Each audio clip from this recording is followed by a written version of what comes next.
大家好，欢迎来到听书学史。今天我要给大家介绍由精神科医生和田秀树先生所著的《精神矍铄的75岁与步履蹒跚的75岁》这本书。今天视频的内容包括以下2个部分：第一，为什么身体状况变差、步履蹒跚、老化的原因竟然是这个；第二，让70多岁的人更加健康的加法健康术。首先是第一部分，作者和田先生作为一名专门为老年人服务的精神科医生，开始诊疗已经有30多年了。虽然30多年过去了，但他指出，当时和现在的老年人状况完全不同。30多年前的60多岁、70多岁老人，从外貌到步伐都显得非常衰老，大多数人都符合我们心中典型的老爷爷、老奶奶形象。然而，仅30多年后的今天，作者在诊疗和护理过程中几乎看不到像以前那样显得非常年老的人。相较30多年前的同龄人，如今的老年人显得年轻有活力得多。大家最近是否也经常见到一些看起来非常年轻的60多岁、70多岁老人呢？尤其是在电视上，很多60多岁、70多岁的名人看起来非常年轻。现在我们很容易就能想象出那些既漂亮又健康老去的60多岁、70多岁人。此外，我们也能看到越来越多的老年人在60多岁、70多岁，甚至80多岁、90多岁时仍在挑战新的事物。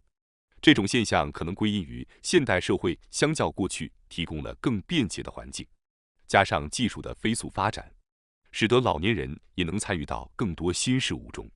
同时，通过挑战新事物或继续追求个人爱好，这些活动能够持续给大脑提供适当的刺激，促使老年人保持年轻，保持对某些事情的兴趣和期待，持续享受生活的老人们，往往在身体和心态上看起来都比实际年龄年轻。如果我们能在年老后依然年轻而充满活力，那么延长寿命、增加老年生活的时间将会是一件非常美好的事。不仅仅是外貌上的年轻化，我们的平均寿命也在稳步延长。1970年，男性的平均寿命是69.31岁，女性为74.66岁。退休后，平均只剩下10年左右的时间。然而，到2019年，男性的平均寿命已经超过了81岁，女性超过87岁。如今，超过一半的人能活到90岁。90岁成为普通人的预期寿命已不再遥远。大多数人可能会因为担心卧床不起或患上痴呆，想象自己变得虚弱而感到害怕。然而，正如前面提到的，时代正在迅速改变。虽然我们无法完全避免因老化带来的大脑和身体的衰退，但我们现在已经掌握了许多抗衰老的科学知识，知道如何保持年轻，以及哪些行为会加速衰老。美容技术和医疗技术也在日新月异的进步，使得我们比以往更容易优雅的老去，保持年轻。此外，保持年轻还需要积极的与人交流。在当今的网络社会中，建立人际关系比以往要简单得多。通过掌握这些与时代共同进化的知识，我们可以减缓衰老，改变80多岁后的生活方式。在日本，75岁被称为后期高龄者。从这个年龄开始，中风、心肌梗塞、癌症等疾病的风险显著增加，认知功能和运动功能也会逐渐下降。然而，只要我们在75岁之前保持身体活动，摄取充足的营养，并有意识地锻炼大脑，就能有效减缓老化的速度。70多岁是与衰老抗争的最后阶段，不能因为已经老了就放弃。70多岁是您还能充分利用身体机能来对抗衰老的最后机会。作者指出，要想在老年时期保持健康，70岁以后需要重新审视与医疗的关系，例如通过药物降低高血压，可能会导致血液循环变差，出现头脑昏沉、步伐不稳等问题，反而有损健康。作者将这种为了降低数值而强行使用药物，导致老年人活力下降的医疗方式称为减法医疗。尽管这些医疗手段是出于好意，但实际上他们往往会夺走老年人的活力。如果听从医生的建议，接受了这种减法医疗，结果变得头脑昏沉、身体虚弱，实在令人无奈。因此，作者建议，70岁以后应当采用加法来调整身心，而不是依靠减法。书中介绍了通过增加营养、运动和补充性激素等方式，来维持健康的加法健康术。随着年龄增长，老年人常常会出现营养不足、运动不足、性激素不足等问题。通过补充身体所需的营养和激素，可以帮助保持健康。作者之所以提倡加法健康方式，是因为他通过为6000多名老年人诊治，发现相比于过剩之害，不足之害对老年人的影响更大。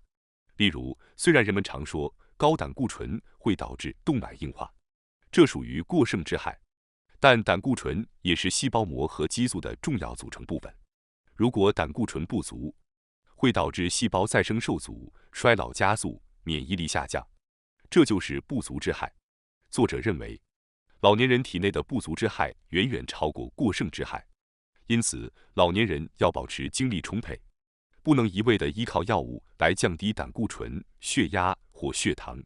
相反，采用加法医疗，通过补充各种营养和物质，可以轻松度过75岁这一关口，并精力充沛地迎接80岁。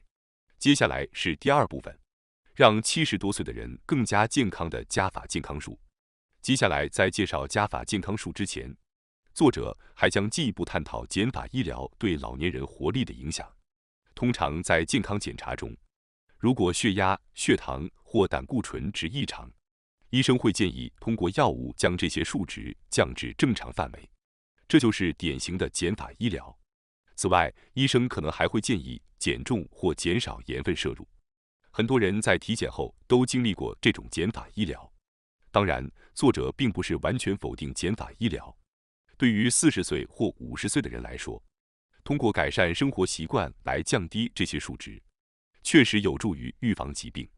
然而，对于老年人来说，过度依赖减法医疗可能会适得其反。作者指出，大多数老年人在体检中会发现血压、血糖等数值异常，医生于是会开出多种药物，试图将这些数值恢复正常。但随着年龄增长，老年人的肝脏和肾脏功能逐渐下降，药物在体内的作用时间也会延长，长期服药可能导致头脑昏沉、疲惫不堪，反而使身体状况恶化。因此，年龄越大，越需要重新审视减法医疗的合理性。降低血压、血糖或胆固醇的主要目的是预防动脉硬化，从而在未来10到20年内避免心肌梗塞或中风。然而，实际情况是，80岁以上的人几乎都有动脉硬化的迹象，70多岁的人群中也普遍存在这种现象。对于40岁或50岁的年轻人来说，降低血压或血糖确实可以预防未来的动脉硬化，但对于已经开始动脉硬化的老年人，再强调未来10年或20年的预防是否有意义？作者对此表示怀疑。相反的，对于已经有动脉硬化的老年人来说，采用通过降低血压和血糖值的减法医疗，反而会对身体造成伤害。动脉硬化会导致血管壁变厚，因此，如果不让血压和血糖值保持在稍高的水平，血液循环就会变差，脑部难以获得足够的氧气和葡萄糖。随着年龄的增长，血压和血糖值升高，实际上是身体为了应对动脉硬化的一种适应机制。此外，血压的高低因人而异，每个人所需要的血压水平也不同。即便如此，许多老年人按照医生的指示，强行将血压和血糖值降低到所谓的正常值，这可能导致大脑营养和氧气不足，结果表现为头脑昏沉、身体乏力、步伐不稳等不适症状。因此，作者认为，对于没有症状的高血压老年人，不必强行降压。低血压的人通常会感到疲倦，行动迟缓，而降压药实际上是人为制造低血压的手段。事实上，很多人服用降压药后都感到极度疲乏，即使药物使血压指标达到了正常值，但头脑昏沉、身体无力，这样的治疗究竟有何意义呢？为了避免这种情况，最重要的是不要完全依赖医生和药物，而是要认真倾听自己身体的声音，例如自己应该了解降压到什么程度时，身体会感到不适。此外，判断某种药物是否适合自己，也需要认真倾听身体的反馈。虽然血压和血糖值有一个所谓的基准值，但这并不意味着每个人在这个基准值下身体的状况是最好的。人体因人而异，最重要的还是倾听自己身体的声音。作者建议，随着年龄的增长，健康的衡量标准不应仅仅依赖于检查数值，而是要看自己每天是否感到愉快，是否保持了适当的活动水平。也就是说，应该更加重视自己的感受。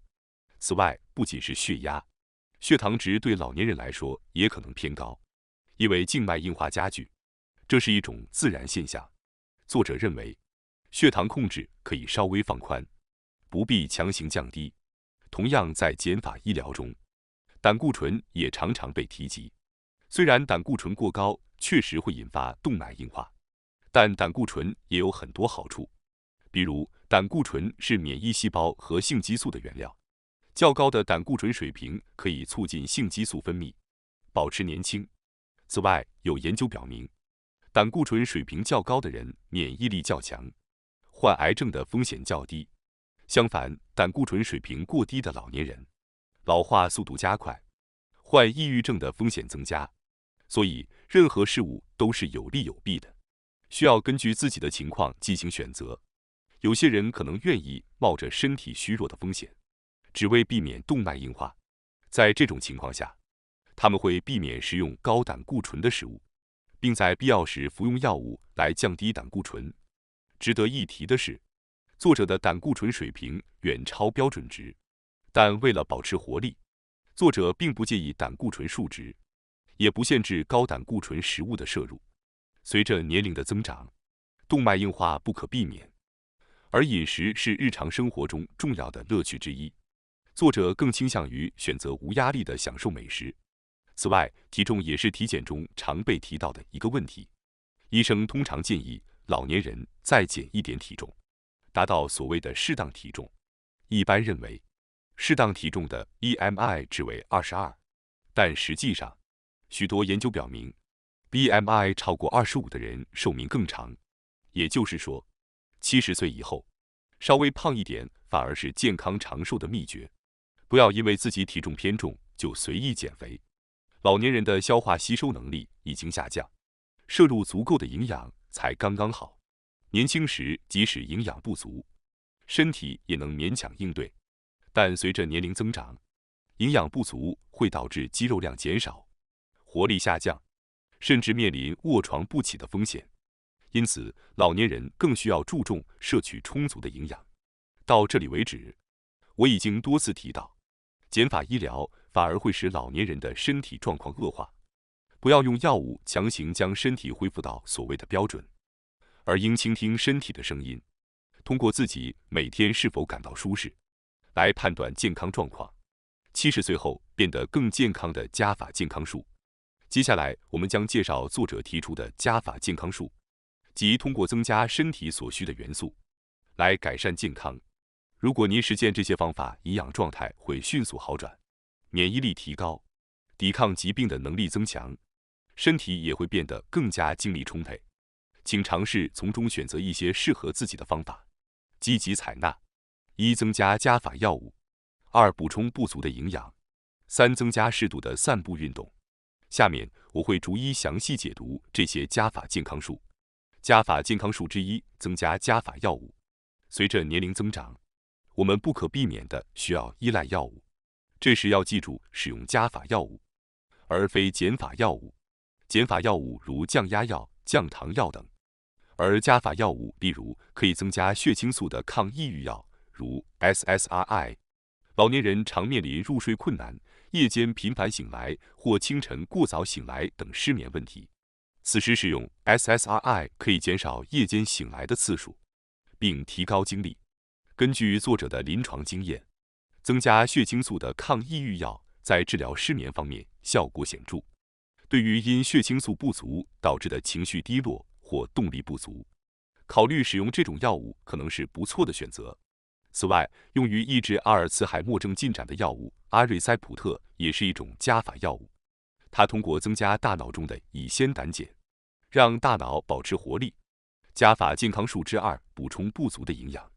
接下来要谈的是老年人极其重要的营养问题。营养对所有人都很重要，尤其是消化吸收能力下降的老年人，更需补充充足的营养。首先，老年人不应追求素食。您可能会想，素食不是一直被认为很健康吗？但这仅适用于消化吸收能力良好的年轻人。如果在消化吸收能力下降的情况下坚持素食，营养不足就会不可避免。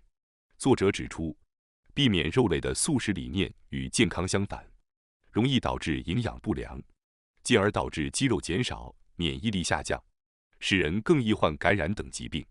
素食不仅不健康，反而加速衰老，特别是老年人。蛋白质不足将引发多种身体不适，因此每天应摄取富含蛋白质的食物，如鱼类、大豆制品等，如青鱼和沙丁鱼富含 EPA 和 DHA， 这些必需脂肪酸有助于预防血栓形成，减少心肌梗塞和脑梗塞的风险，因此非常推荐。此外，作者还特别建议老年人食用肉类。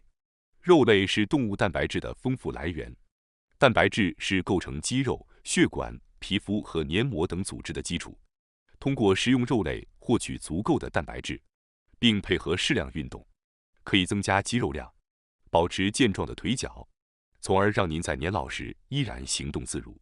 老年人健康的关键之一在于肌肉量。此外，肉类中含有大量色氨酸，这是生成血清素所需的必需氨基酸。血清素是维持我们积极情绪的重要激素。老年人情绪低落的原因之一正是血清素不足，因此多吃肉类可以增加体内的血清素，从而预防抑郁下降和抑郁症。抑郁症可能发生在任何年龄段的人群中，而65岁以上的抑郁症被称为老年性抑郁症。约有5%的高龄人群患有抑郁症，这在精神科中仅次于认知症的高发病率。